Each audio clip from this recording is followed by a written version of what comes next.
네, 사랑하는 성도 여러분, 우리가 계속해서 에베소서의 말씀들을 나누고 있습니다. 이제 거의 얼마 남지가 않았습니다. 정말 좀 세세하게 바라보느라고 많은 시간이 소요되었긴 했지만, 또한 우리가 지난 에베소서들의 시간들을 돌아보며 에베소서에서 가장 중요한 주제를 잊지 않기를 원합니다. 에베소서의 가장 중요한 주제는 물론 겉으로 보기에는 그리스도 안에서 함께 연합하고 그리스도 안에서 내 옆에 있는 형제 자매들과 함께 연합되어진 교회와 관련되어져 있는 내용처럼 보입니다. 그 내용이 되게 중요한 주제이기는 하지만 그 내면을 조금 더 자세하게 살펴보다 보면은 교회를 구성하고 있는 나 한 명 한 명 한 명 주 예수 그리스도의 지체인 내가 얼마나 귀하고 소중한 존재인지를 분명하게 우리 가운데 말씀하여 주고 있습니다. 우리는 지금 계속해서 사람과 사람의 관계를 통해서 예수 그리스도와 우리의 관계를 지금 살펴보고 있습니다. 이 모든 것의 기본적인 주제와 같은 말씀은 에베소서 5장 18절에 있는 말씀입니다. 우리 한번 같이 읽어보도록 하겠습니다. 술 취하지 말라. 이는 방탕한 것이니 오직 성령으로 충만함을 받으라. 네, 우리 사랑하는 성도 여러분, 성령으로 충만한 삶들을 살아가고 계십니까? 아니면은 주님이 아닌 또 다른 주님을 찾고 계시지는 않습니까? 우리 삶에 성령 충만한 삶이 되기를 원합니다. 제가 지난주 작은 교회 모임 가운데 이제 말씀을 드리긴 했지만 우리 사랑하는 집사님들 각 가정에 혹시 보석함이 하나씩 있으십니까? 원하기는 보석함이 가득히 채워지기를 정말 바랍니다. 이 보석함에서 가장 귀한 것은 무엇입니까? 보석함입니까? 아니면 그 안에 들어가 있는 보석입니까? 보석함보다는 보통은 그 안에 들어가 있는 보석이 귀한 것 아닙니까? 보석이 귀하니 우리가 보석함을 가장 귀하게 여기며 우리 집안에 가장 소중하고 안전할 것 같은 장소 가운데 두고 살아가지 않습니까? 우리가 주 예수 그리스도 안에서 그러한 존재입니다. 우리는 질그릇입니다. 우리의 가치는 별 볼 일 없어 보일지 모르겠지만 우리 안에는 누가 계십니까? 우리의 주님 되신 주 예수 그리스도께서 함께하고 계십니다. 성령 충만하다는 것은 이 질그릇과 같은 내 삶 가운데 내 가운데 성령 하나님 이 세상에 있는 모든 것을 다 만드시고 주관하시고 이끌어 가시는 하나님이 가득하게 채워졌다는 것입니다. 마치 보석함에 그 보석이 가득 채워져 있는 것보다 더 귀한 것으로 내 삶에 채워져 있습니다. 성령 충만한 사람은 그렇기에 세상에 있는 그 어떤 것과 비교할 수 없을 만한 가장 귀하고 가치 있는 존재입니다. 바로 내가 그런 존재입니다. 우리 사랑하는 성도 여러분 한 명 한 명이 주 예수 그리스도와 함께하기에 이 세상에 있는 그 어떤 것보다 가장 귀한 존재이십니다. 그것을 기억하며 그것에 감사한 삶을 살아가기를 원합니다. 이 귀한 존재가 되었으면은 우리 사실 나머지 것들은 아무렇지 않게 됩니다. 내가 가장 귀한 존재임을 알게 된다면은 옆에 있는 누가 무엇이라고 이야기를 해도 그 영향력이 별로 내게 와닿지를 않습니다. 우리 사랑하는 성도 여러분, 어른이시잖아요. 만약 어린아이가 와서 한 대 이렇게 툭 친다고 해 보십시오. 그 치는 그 주먹 한 대에 내 온몸이 막 아프고 이 아이를 어떻게 내가 복수할 수 있을까 막 열의를 불태우시는 분 계십니까? 그냥 어린아이가 나를 툭 치면은 그냥 이 아이가 장난치는구나 정도로 받아 넘기는 것이 어른의 자세 아닙니까? 그만큼 내가 그 존재보다 훨씬 가치 있고 훨씬 위대하며 능력이 있다는 것을 알기 때문에 그 어린아이의 작은 주먹질 하나에 우리가 별로 요동하지 않습니다. 우리가 주 예수 그리스도 안에서 가장 귀한 존재라는 것을 알게 된다면은 우리가 당연히 이것을 할 수 있게 됩니다. 21절 말씀 다시 한번 읽어보도록 하겠습니다. 그리스도를 경외함으로 피차 복종하라. 그리스도를 경외함으로 주 예수 그리스도 안에서 우리는 서로가 서로에게 복종할 수 있는 존재가 됩니다. 내가 가장 귀한 존재니까 내 옆에 사람에게 내가 무언가 엎드려진다고 한들 내 자존심도 자존감도 내 위치도 깎이지 않는 것을 알기 때문에 이것을 할 수가 있습니다. 우리 사랑하는 성도 여러분들, 주님을 경외하십니까? 주 하나님을 경외함으로 내 옆에 있는 사람들에게 정말 내가 그들을 주께 대하듯 해나가기를 원합니다. 우리가 지난주에는 부모와 자녀의 관계를 배웠습니다. 부모들에게 자녀가 이와 같이 해야 될 것을 에베소서 6장 1절에 이렇게 말씀하여 주고 있습니다. 우리 한번 같이 읽어보도록 하겠습니다. 자녀들아 주 안에서 너희 부모에게 순종하라. 이것이 옳으니라. 자녀들아, 우리 자녀인 모든 분들에게 하는 말씀입니다. 자녀들아, 주 안에서 누구에게 무엇하라고요? 네, 주 안에서 부모에게 순종하라라고 말씀하여 주고 계십니다. 이것이 의로운 것, 옳은 것이다라고 분명히 말씀하여 주고 계십니다. 우리 사랑하는 자녀분들, 한 주간 살아가면서 부모님 말씀에 순종해 보셨습니까? 우리 자녀들 여기 주로 모였는데 해 보셨습니까? 네, 웃고만 마는군요. 네, 꼭 순종해 보시기를 원합니다. 이것이 우리 가운데 있어서 되게 중요한 내용입니다. 우리 사랑하는 자녀분들, 부모님에게 순종하지 않는데 어떻게 눈에 보이지 않는 하나님께 순종할 수가 있겠습니까? 부모님께 순종하지 않는 사람이 하나님의 말씀에 순종한다는 것은 말이 안 되는 이야기입니다. 우리는 먼저 부모님께 순종해야 하지만 하나님의 말씀에 순종할 수가 있게 되어져 있습니다. 또한 이 순종이란 단어를 똑같이 쓰는 성경 본문이 있는데 오늘 그 본문을 잠깐 살펴볼까 합니다. 사도행전 12장 13절 말씀입니다. 우리 같이 한번 읽어보도록 하겠습니다. 베드로가 대문을 두드린데 루데라 하는 여자아이가 영접하러 나왔다가 오늘 이 내용은 이 사도행전 12장의 배경은 베드로가 예수 그리스도의 복음을 전하다가 감옥에 갇히는 사건을 경험하는 내용 가운데 담겨져 있습니다. 그 감옥 가운데 이 베드로를 위해서 함께 성도들이 모여 기도하자 놀랍게도 이 옥문이 열리고 하나님의 천사가 이 베드로를 그 옥 밖으로 인도하여 내어 주어서 베드로가 지금 옥에서 갇혀있던 베드로가 풀려서 지금 자신을 위해 기도하고 있는 성도들이 있는 그 집으로 돌아가는 사건 가운데 나타나는 모습입니다. 오늘 베드로가 그 집에 도착해서 문을 두드리자 로데라라는 여자아이가 와서 지금 그 문 앞에 누가 와 있는지 알지 못하고 영접하러 나오게 됩니다. 오늘 이 영접이란 단어와 앞에 나왔던 부모님께 순종하라는 단어의 순종과 똑같은 단어입니다. 순종과 영접, 우리의 말로는 이어질 것 같지는 않지만 반대로 생각해 보면은 누가 순종을 하느냐?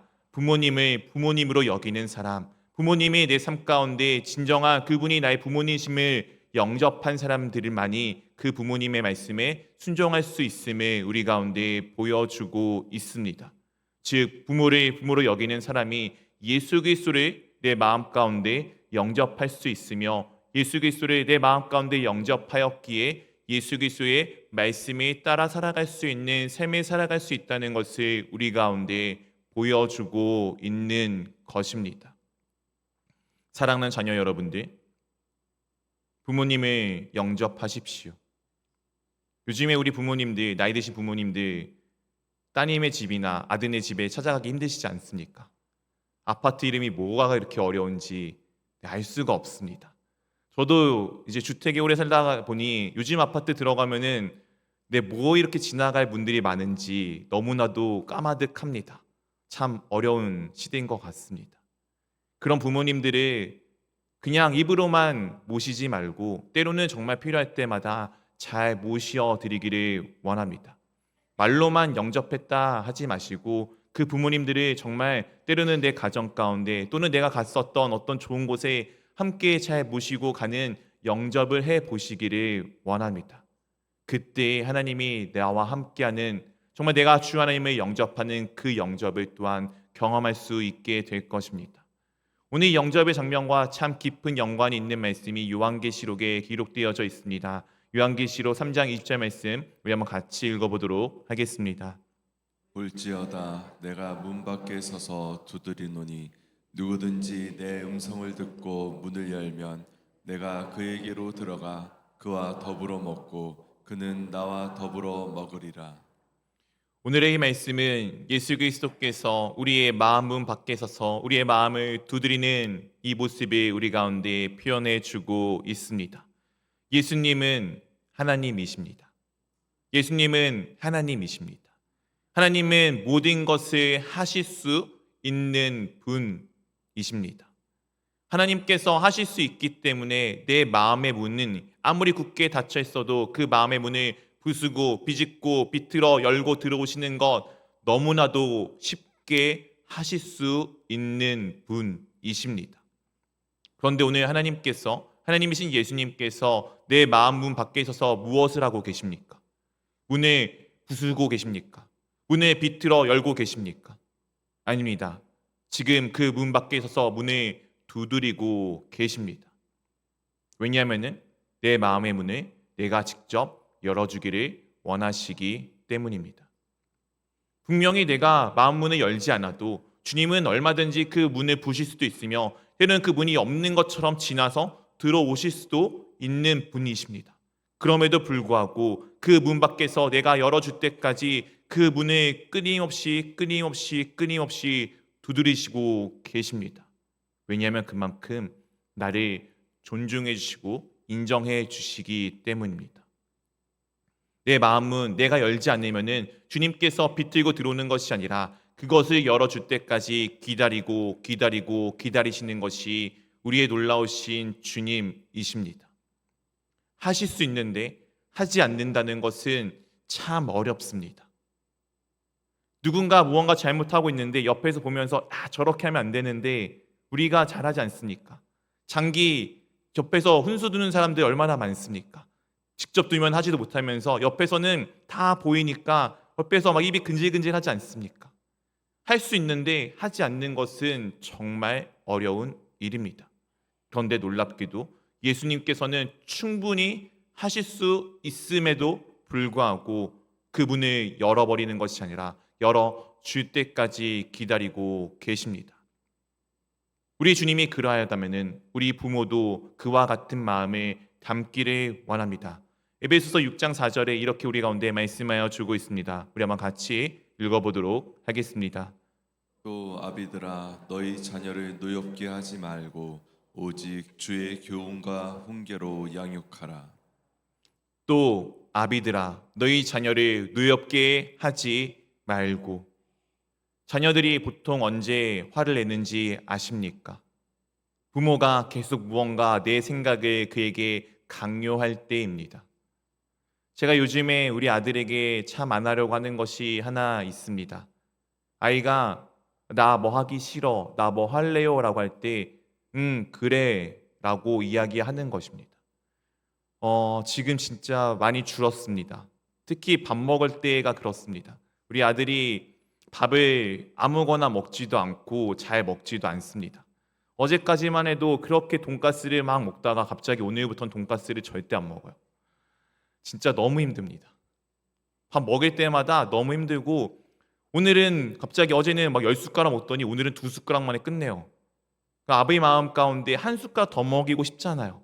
그럼 제가 이야기를 해요. 야, 요거만 먹으면 안 될까? 이거만 먹으면 안 될까? 이것만 좀 먹어주면 안 되겠니? 근데 절대 안 먹습니다. 고집이 웬만한지 먹지는 않습니다.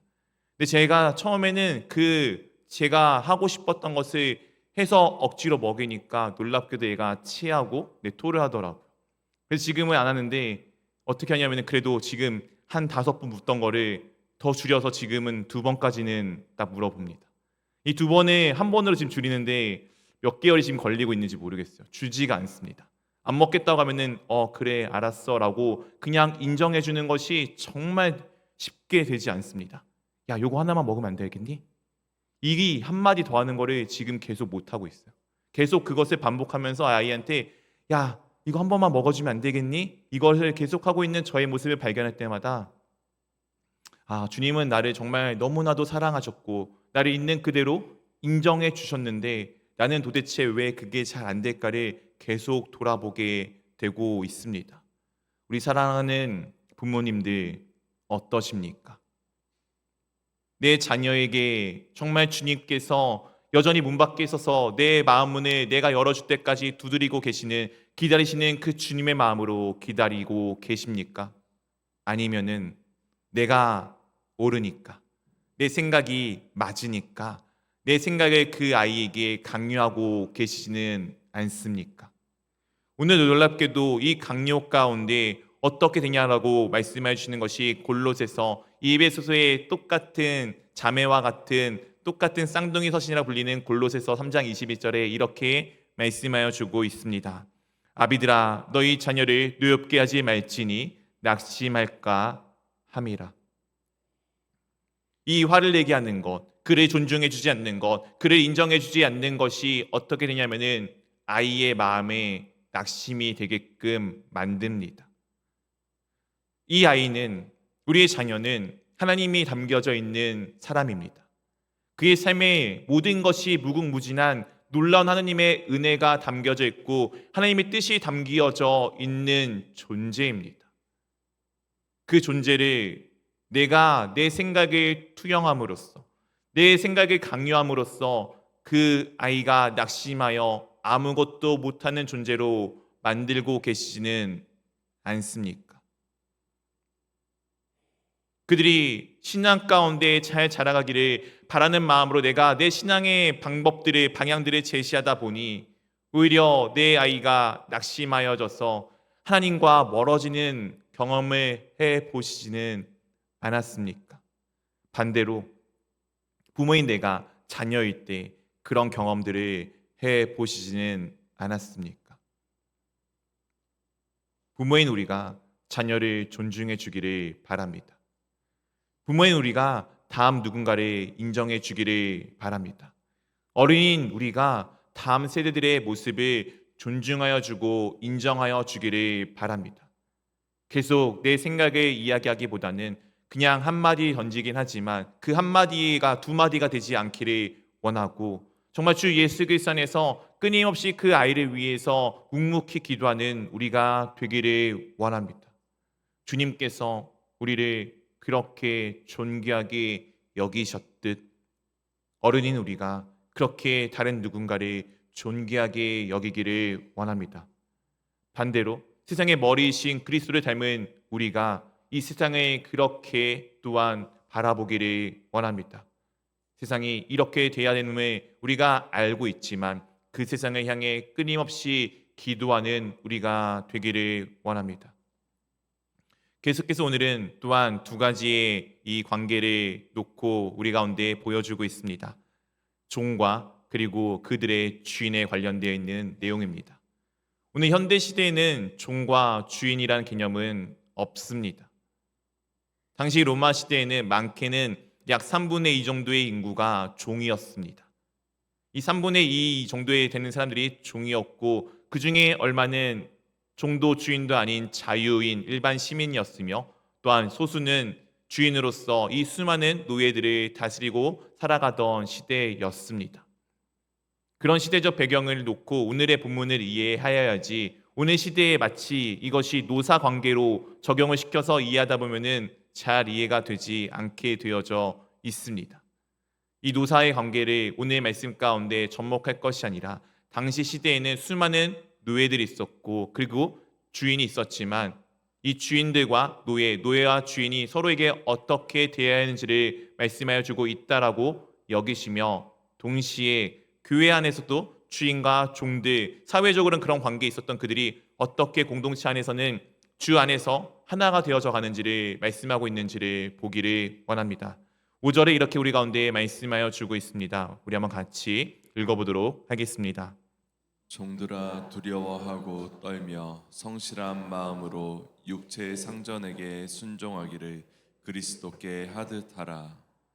종들아 두려워하고 떨며, 이 두려워하고 떠는 것은 언제 드러납니까? 그 존재가 누구인지 알고 그 존재를 경외할 때 일어나는 일입니다. 우리 사랑하는 성도 여러분, 주 예수 그리스도를 경외하고 계십니까? 우리가 언제 예수 그리스도를 경외할 수 있는지 아십니까? 그것은 그분이 누구인지를 경험하면 알게 됩니다. 우리 사랑하는 성도 여러분, 좋아하는 것들이 무엇이 있습니까? 저는 요즘에 이제 많이 안 하긴 하지만 저는 농구를 참 좋아했습니다. 농구를 하다 보면은 정말 잘하는 사람들이 있어요.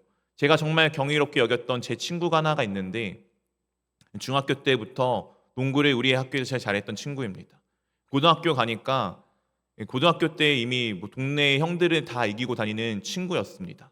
제가 정말 언제 놀랐냐면은 이 친구가 국가대표 상비군이랑 같이 농구를 둘이서 1대1 대결하는데 단 한 번도 그 상비군이 친구를 지나가지를 못하더라고요. 제가 본 가장 잘하는 친구인데 국가대표 상비군 옆에를 지나가지 못해서 슛을 한번 제대로 쏘는 거를 본지를 못했습니다. 정말 세상편으로 넘사벽을 경험하였어요. 와, 저 경이로운 선수가 있구나. 야, 저런 애가 국가대표도 아니고 상비군이라고? 야, 그럼 국가대표는 도대체 얼마나 잘한다는 거야? 라고 여겼던 적이 있습니다. 그러니 제가 그 앞에서 그때부터 제가 농구를 잘한다라고 이야기하지 않습니다. 농구를 그냥 좋아한다라고 이야기합니다. 경이로운 것을 보았기 때문에. 우리 사랑하는 성도 여러분, 누군가 그 경이로운 것을 경험하잖아요. 정말 너무나도 위대한 사람을 경험하잖아요. 무언가 위대한 것을 경험하잖아요. 그러면은 그 존재에 대해서 경외감을 가질 수밖에 없습니다. 하나님의 경험해 보셨습니까? 주 예수 그리스도를 만나 보셨습니까? 우리 가운데 그 경외함이 있기를 원합니다. 그 경외함이 있게 되면은 무슨 마음을 가지게 되냐면은 성실한 마음을 가질 수밖에 없습니다. 왜냐하면은 놀라우신 하나님께서 지금 나에게 이 일을 맡기심을 알고 있기 때문입니다. 놀라우신 하나님, 나와 같이 무언가 함께 할 수 없는 그분이 놀랍게도 나와 함께 하시며 이 지금 내가 서 있는 이 자리를 내게 맡겨주신 것을 알게 된다면은 내가 성실한 마음으로 살아갈 수밖에 없게 됩니다.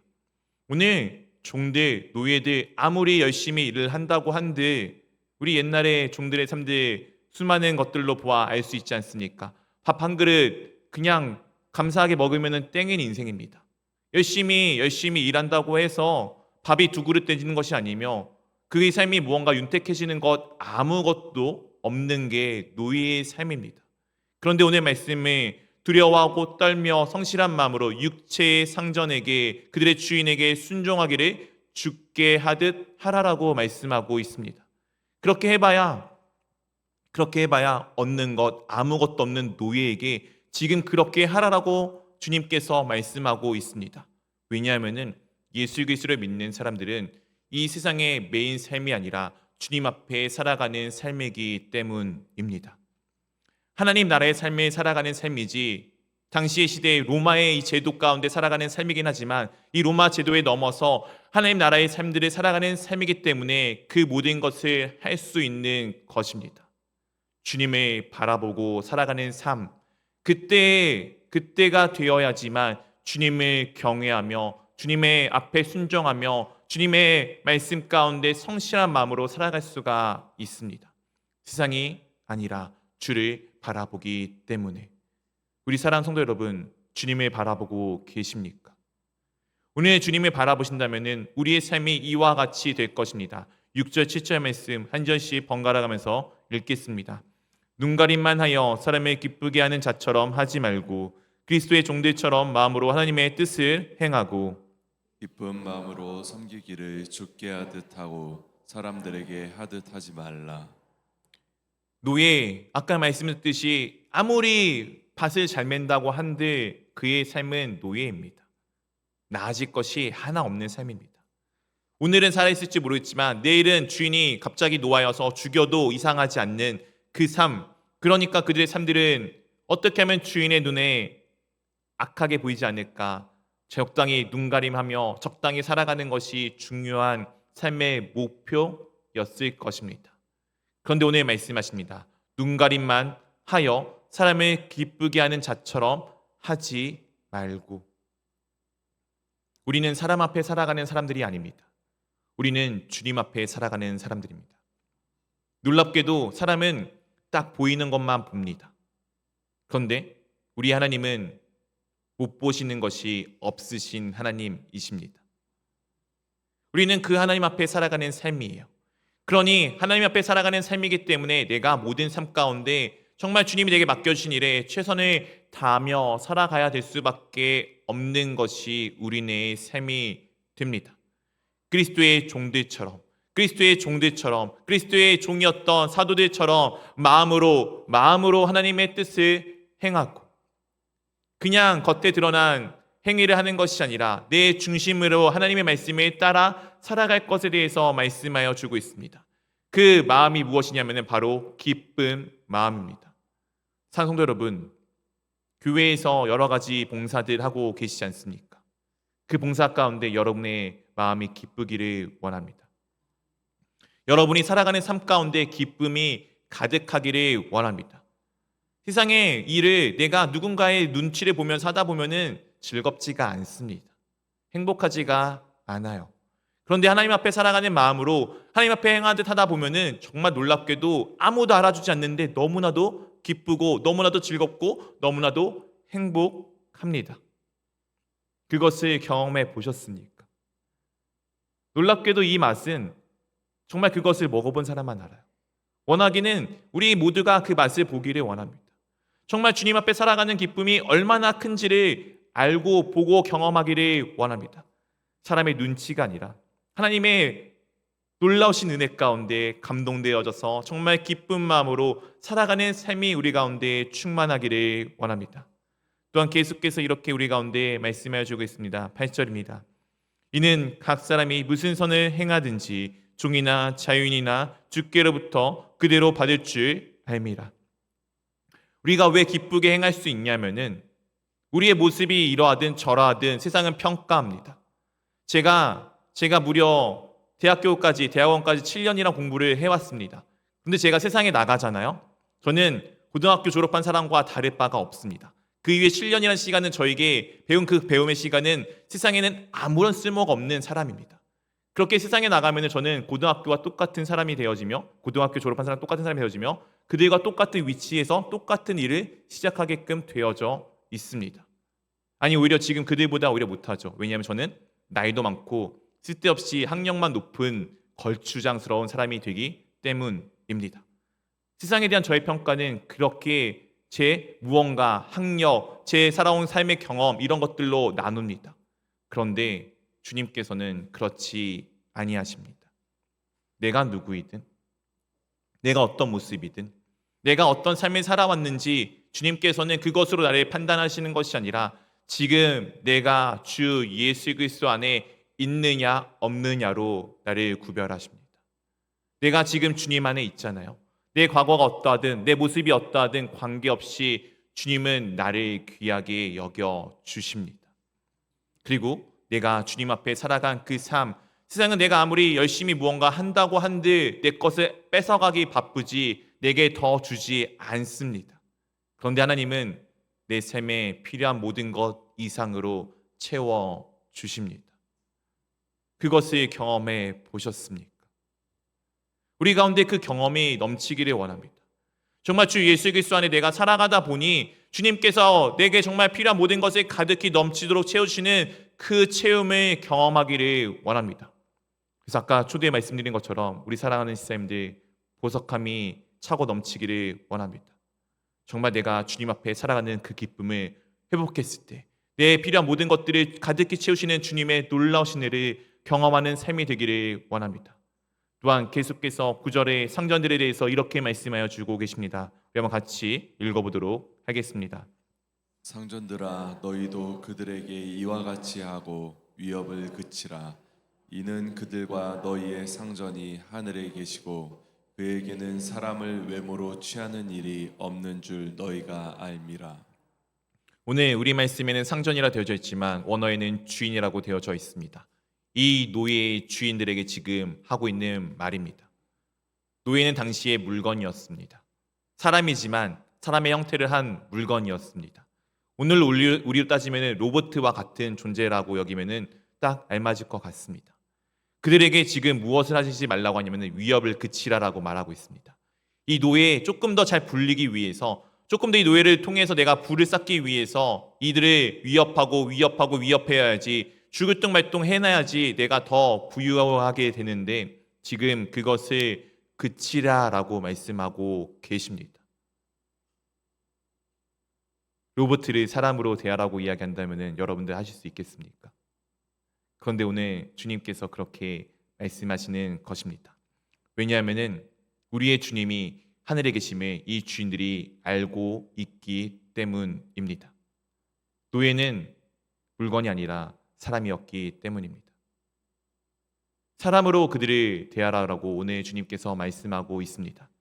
비참하고 비천하고 아무것도 아닌 것 같아 보이는 그들이지만 하나님께서 아무것도 아닌 나를 가장 존귀하게 여기셨던 것을 안다면은 너도 그 아무것도 아닌 존재를 주님이 나를 대하셨듯 그렇게 귀하게 대하라라고 말씀하여 주고 있는 것입니다. 사랑하는 성도 여러분, 여러분들은 옆에 사람을 그렇게 대하고 계십니까?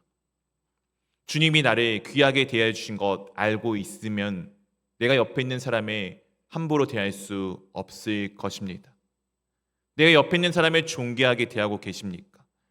그러면 내가 하나님 앞에 얼마나 존귀한지를 아는 사람일 것입니다. 우리 공동체 가운데 이런 일이 있기를 원합니다.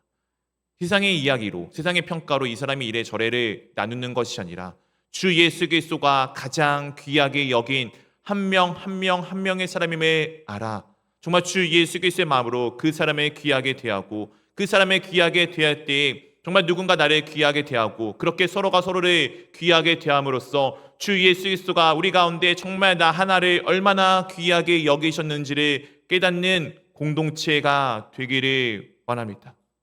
손가락질을 하는 것이 아니라 팔을 뻗어 안아주는 공동체, 나무라는 것이 아니라 누군가의 이야기를 들어주는 공동체, 우리가 그런 공동체가 되기를 원합니다. 주 예수 그리스도 안에서 하나가 되어지고 주 예수 그리스도 안에서 내가 가장 존귀한 사람임을 알아 내 옆에 있는 지체를 가장 존귀하게 여기는 공동체 될 수 있기를 주님의 이름으로 축원드립니다.